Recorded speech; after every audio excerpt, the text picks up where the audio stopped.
Welcome, critters! I am Claire Jones, your devoted host of the Sacred Reading CR podcast, where we examine and discuss Critical Role episodes, plot lines, and characters through the lens of sacred reading practices.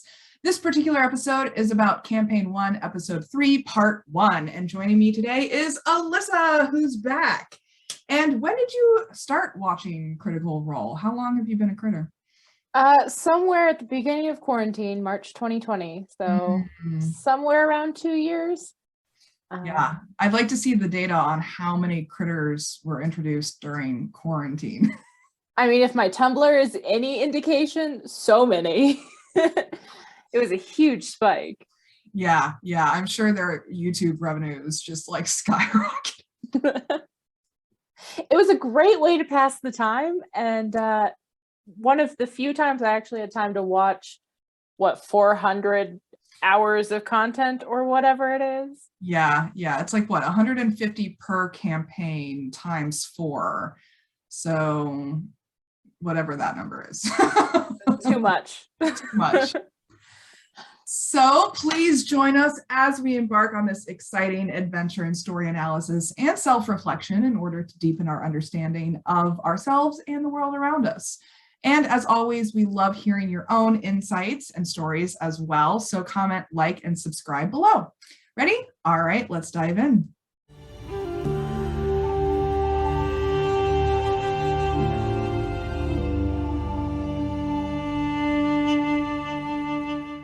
So as we open this episode, Vox Machina have just ended. Is it Vox Machina has or Vox Machina have? Is it a plural or a singular here?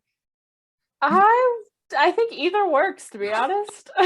Vox Machina has just ended a fight with a group of Duergar in an underground cavern where they have started their search for the paladin Kima, a close friend of their ally Alora Vysoren.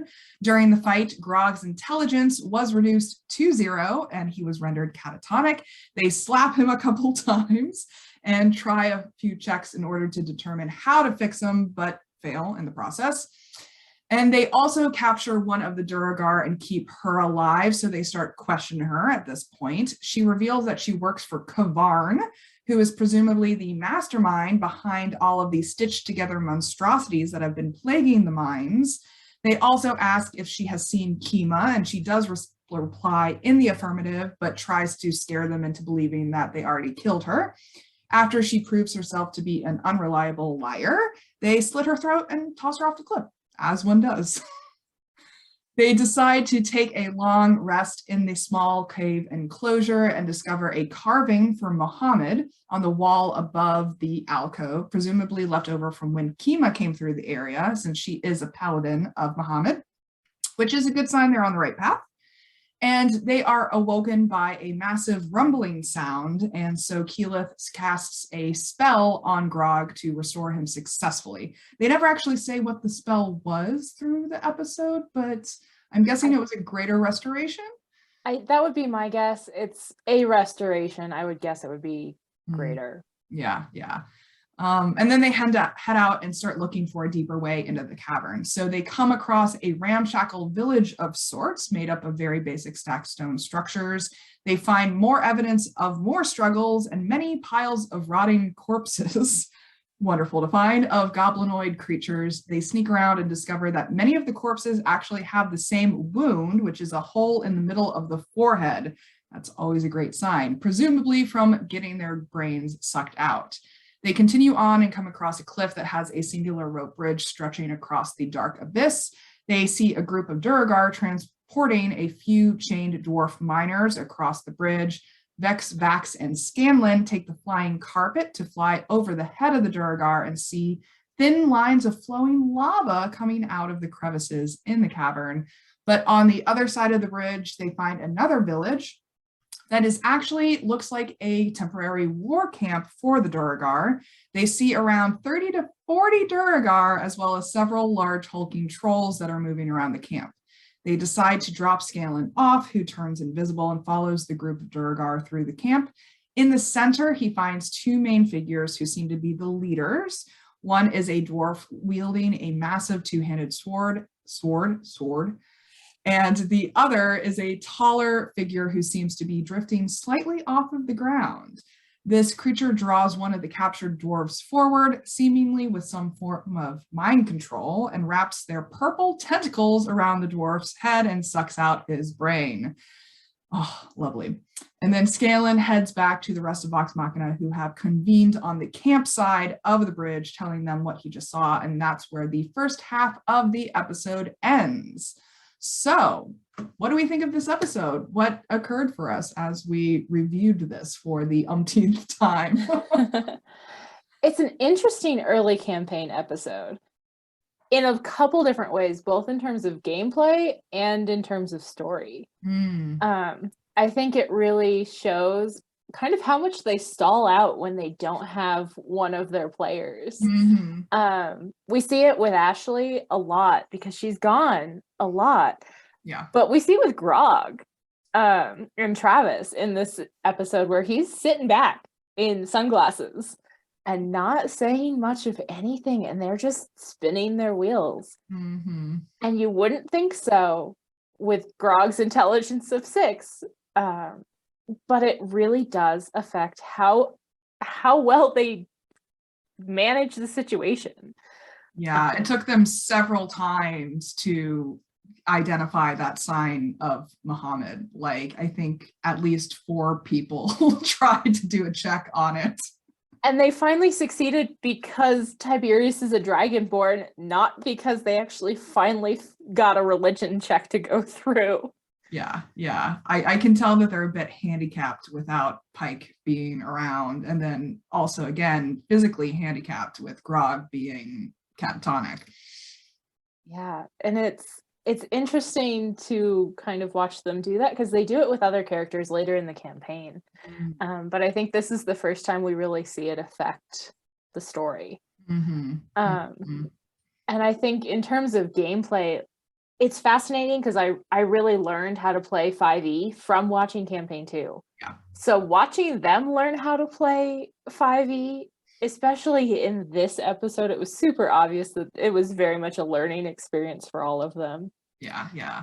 So they were spinning their wheels in and out of game. Yeah, and I appreciate that vulnerability on their part. Like, they totally own that from the very beginning and throughout their whole career as Critical Role evolves, is like, we are imperfect human beings in an imperfect human world, just trying to have fun and play and enjoy each other's company. And yes, we may get rules wrong at some point in time. Yes, we may miss stuff, but that's not the point here. Yeah. I like that they are willing to put that out there because I don't know if I would have been, given the online culture of D&D and TTRPG spaces. They've really transformed it over the years that they've been out there in the public eye. Is they've really transformed the gatekeeping that you can see in that community. Is like, this is right, this is wrong, I know better. All of that stuff that you can get out there. Yeah, I mean, it definitely still exists, but I think that they've done some good where that is concerned. Yeah, so what kind of allegories, metaphors, or stories are we seeing here? I think it's kind of funny to say this, but the perils of having a blind spot as a group, as yeah. I couldn't help it. I had to put it that way. But it really is kind of the thing that sticks out in terms of the story that they're telling, is that there's this missing piece, and it really does change everything because nobody sees what's right in front of them. Yeah. I very much noticed very similarly that blind spot, and I was particularly struck by how they interact with religion, like throughout the campaign, but particularly in this episode. They are obviously missing Pike, obviously, and due to Ashley's absence, none of the other characters are particularly religious at this point in the campaign. And so they are somewhat at a loss when it comes to understanding and interacting with the more religious themes of the world. Like, that is a huge theme of these fantasy D&D settings is religion plays a large role in how things happen. And Keyleth, Vax, and Vex all tried to identify that Muhammad carving in the alcove and all failed until Tiberius stepped in. And considering that the whole reason that they came to these caves in the first place was to find Kima, a paladin of Muhammad, you would think that they might prepare a bit by learning something somewhere about the god to which she is dedicated to. Right. Like, it would make sense. It would be logical, but they just didn't, because they assume that somebody else will pick up the slack. Yeah, that's very much true. And they're also faced with this lack of knowledge too, this blind spot in regards to Kavarn, like presumably the Duragar's god figure. And Vex even warns the Duragar they capture that we will rescue Kima and we're going to kill your god. She literally says that without knowing anything about this supposed god of theirs. Plus they're at level 9. Like, how are they even going to kill a god at this point? It's a very valid question. Like, how can you even make that statement? It just very... feels like they're going in blind. Yeah, there's a lot of statements that they make in regards to religion and in regards to, you know, the god structure here, that it just feels like, looking back, feels like, oh, sweetie. Yeah. Like, maybe you need to take a step back and realize where your limitations are. Oh, yeah, that's so important. Yeah, and like, they're not only blind to the dangers that they face, but anything about the ally that they're looking for. Like, having seen the coming episodes, I can confidently say that they have no idea what they're getting into. That is accurate. Yeah, I don't know. And like, I think their interaction, not just with religion, but with this whole Underdark society that they just don't really know anything about, and they don't know, you know, what this impact might have, because they're looking at creatures and societies that they can't understand. They don't even speak the language except for Vex. That's very true. They're at a complete loss, and they're making decisions based on having almost no information in so many facets of this episode. Yeah, decisions based on assumptions never go well. They make for good stories, though.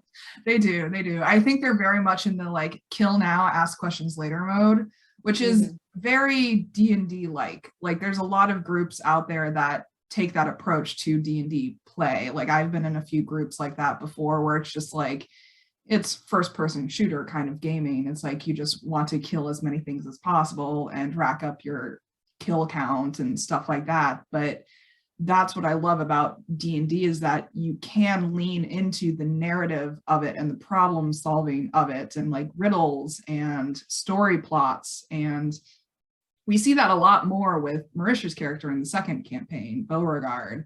Like, she takes extensive notes, and those notes save their ass so many times. But they haven't really learned that lesson yet here. Yeah, I think at this point they haven't even really fleshed out backstories. Like Taliesin mentioned, he didn't really do his until almost the Briarwood arc. And so at this point in the campaign, like, they have backstories in that they have the basics of where they come from, but these are characters meant to fight and, you know, kill things, and not necessarily to tell an epic tale. They'll become that, but I don't think that they were ready just in this episode for that kind of interaction. Yeah. That's why we get that feeling of like, oh, precious little babies, you just don't know what's going on yet. Yeah. So what kind of personal experiences are coming to mind for us? This one was harder to come up with something that tied directly into my experiences. I think the thing that really came to mind, and I had to kind of stretch to make a connection, was just in, being part of a community, being part of like the LGBT community, or part of, a specific town or a specific country, we tend to think of things one way, and we tend to think of things as fact. And I think that is something that I have done, having, a very curated online space, a very curated friend group. I'm looking at it and realizing I've created blind spots for myself.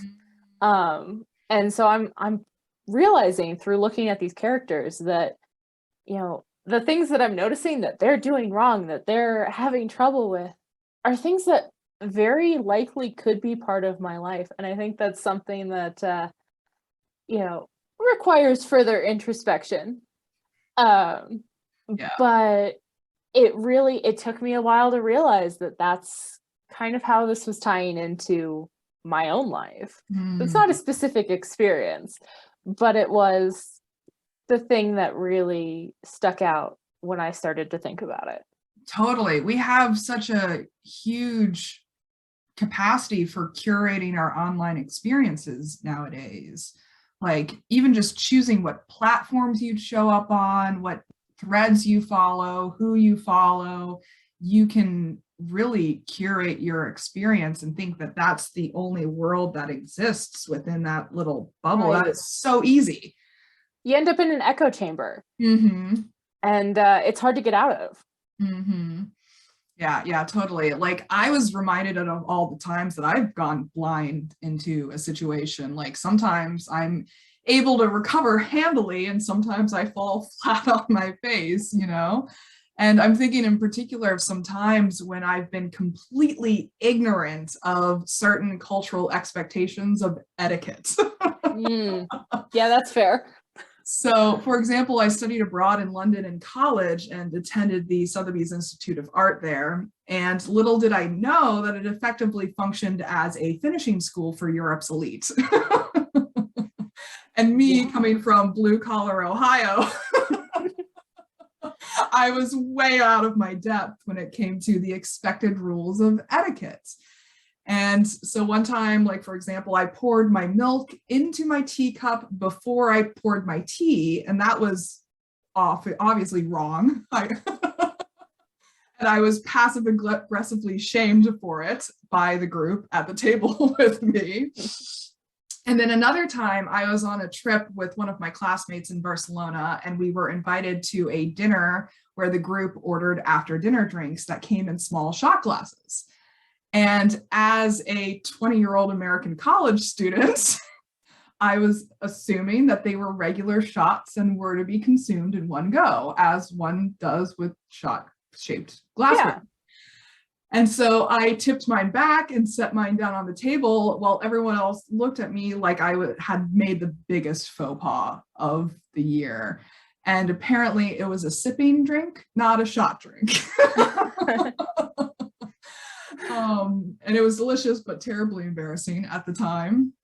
And then another time I was actually denied entry to a club because I wasn't wearing heels, even though the rest of the group that I was with, they had arrived and were granted access because they were wearing heels.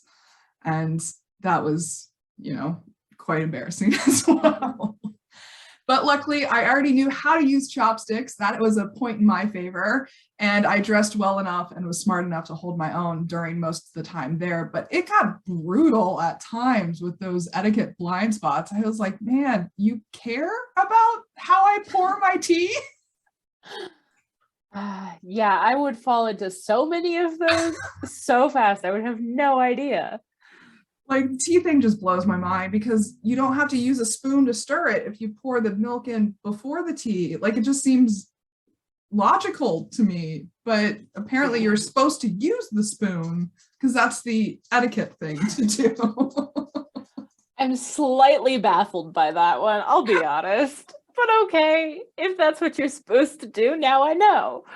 Yeah, like, who knew? The more you learn. Yeah, exactly. So what kind of actions are we being called to take as a result? I think kind of the natural step is to take a step back and take a look at what blind spots we might be creating. Curation in a digital space is very much a healthy thing, but what are you missing? Whose voices aren't you hearing? And so I think for me, what I'm going to end up doing is taking a real look at what kind of spaces I spend my time in and see what I might be missing. Mm. Yeah, I actually did a lot of that when all of the Black Lives Matters stuff came up in 2020 with all the protests. I was like, oh, I really need to make an effort to follow more POC on social media, and really curated my Instagram feeds and my Tumblr feeds. And now I've gotten into book talk. So I'm now curating my book talk feeds and intentionally choosing a broader range of voices to listen to than just going with the default of what's shown to me automatically by the algorithm. Yeah, because algorithms are just as much about confirmation bias as they are Mhm. anything else. Yeah, I actually saw a fascinating study once that someone did on TikTok, and they showed that if you follow, oh, what was the link? I think it was like misogynistic content and like transphobic content directly led to right-wing content. Mm. Like even if they just liked like gender related content, it instantly led to broader right-wing TikTok accounts by the Interesting. algorithm. There was like a direct link. Like even if they exclusively did one thing, it started populating with the others. And I thought that was fascinating. Yeah, not surprising, but definitely worth paying attention to. Mhm. Yeah, I think it was like the gender related TikToks led to race related TikToks, even though they didn't necessarily like any of that content. It was I'll have to look up the study somewhere, but it was fascinating. Yeah, and the stuff that you listen to really does change your mind. It does. It does. They say like you're the conglomerate of the 5 closest people to you, and that includes your social media feeds. Like I always do that thing where if I'm researching a certain topic, I'll follow a bunch of hashtags on that topic to like test the waters first before diving in, and it really does make a difference. Yeah. Yeah, I mean, I'm being called to offer more grace in these scenarios too, though, like both towards myself and others. Like willful ignorance is one thing, but judgment and shame are definitely counterproductive when you're faced with unknowing ignorance. Like when you're not aware of your blind spots, that's a different story than if you're aware of your blind spots and actively not doing anything about them. And it reminds me of an earlier conversation that we had on this podcast in episode 2, where we talked about radical candor and how to communicate directly but care personally. Like there's definitely a way to approach these faux pas with grace and compassion without resorting to passive aggressive disdain. Like the group that I was with in London could have totally been like, oh, you're American.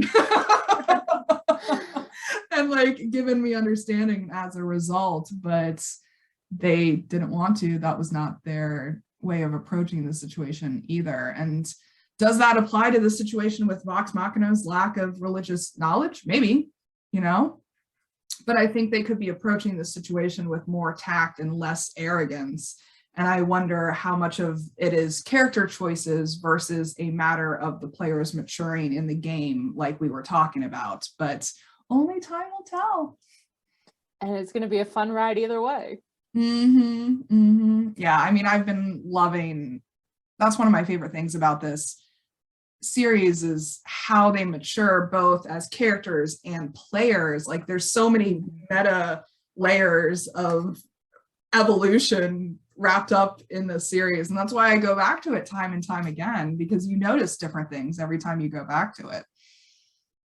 Yeah, and whether it's a character or a player, there's always something different with 8 or 9 of them on screen at a time. You can't pay attention to everybody, so there's always something new to learn, which makes this series fantastic in so many ways. Yeah, once you get down to like the facial expressions and all the stuff that you miss too, if you only watch or only listen to the audio or the podcast, like there's so much more. And it's so good. Yeah, and it's so good. Oh, wow. These are powerful themes that we're talking about here. And that's why I love this show, because it brings up all of these really juicy topics that we're all grappling with as a society at large, let alone just the D&D community, let alone just Critical Role. And audience, I definitely encourage you to share your own thoughts and feelings and insights and stories with us as well. We'd love to hear how Critical Role has impacted you in your own lives and shaped your worldview. Like I've been hearing about people who changed their career paths based on their experience with Critical Role, which I just think is absolutely amazing. So special thanks to Alyssa for joining me again. It has been an absolute pleasure to have you on. Always fun. Glad to be back. Yeah. So next time we will be discussing Campaign 1, Episode 3, Part 2. And joining me again will be Alyssa, and I'm super excited to dive into it. Again, there are some key characters coming up in the second half, which I'm super excited for. We're getting into the memorable NPC era of Critical Role, I think. I would agree. Yeah. So as always, I'm looking for co-hosts and guests if you're interested. So come on, share your podcast or share your perspectives on this podcast, and please reach out to me via email or on Tumblr, and I'll send you the sign-up form, and I can't wait to chat with you all. So in the meantime, please comment, like, and subscribe below. Follow us on Twitter or Tumblr. Wow, my brain, it's Friday. My brain's turning off. Follow us on Tumblr at Sacred Reading CR for all the juicy updates. And until next time, may all beings be peaceful, may all beings be free, and always, always, always remember to love each other. Take care, guys. Bye.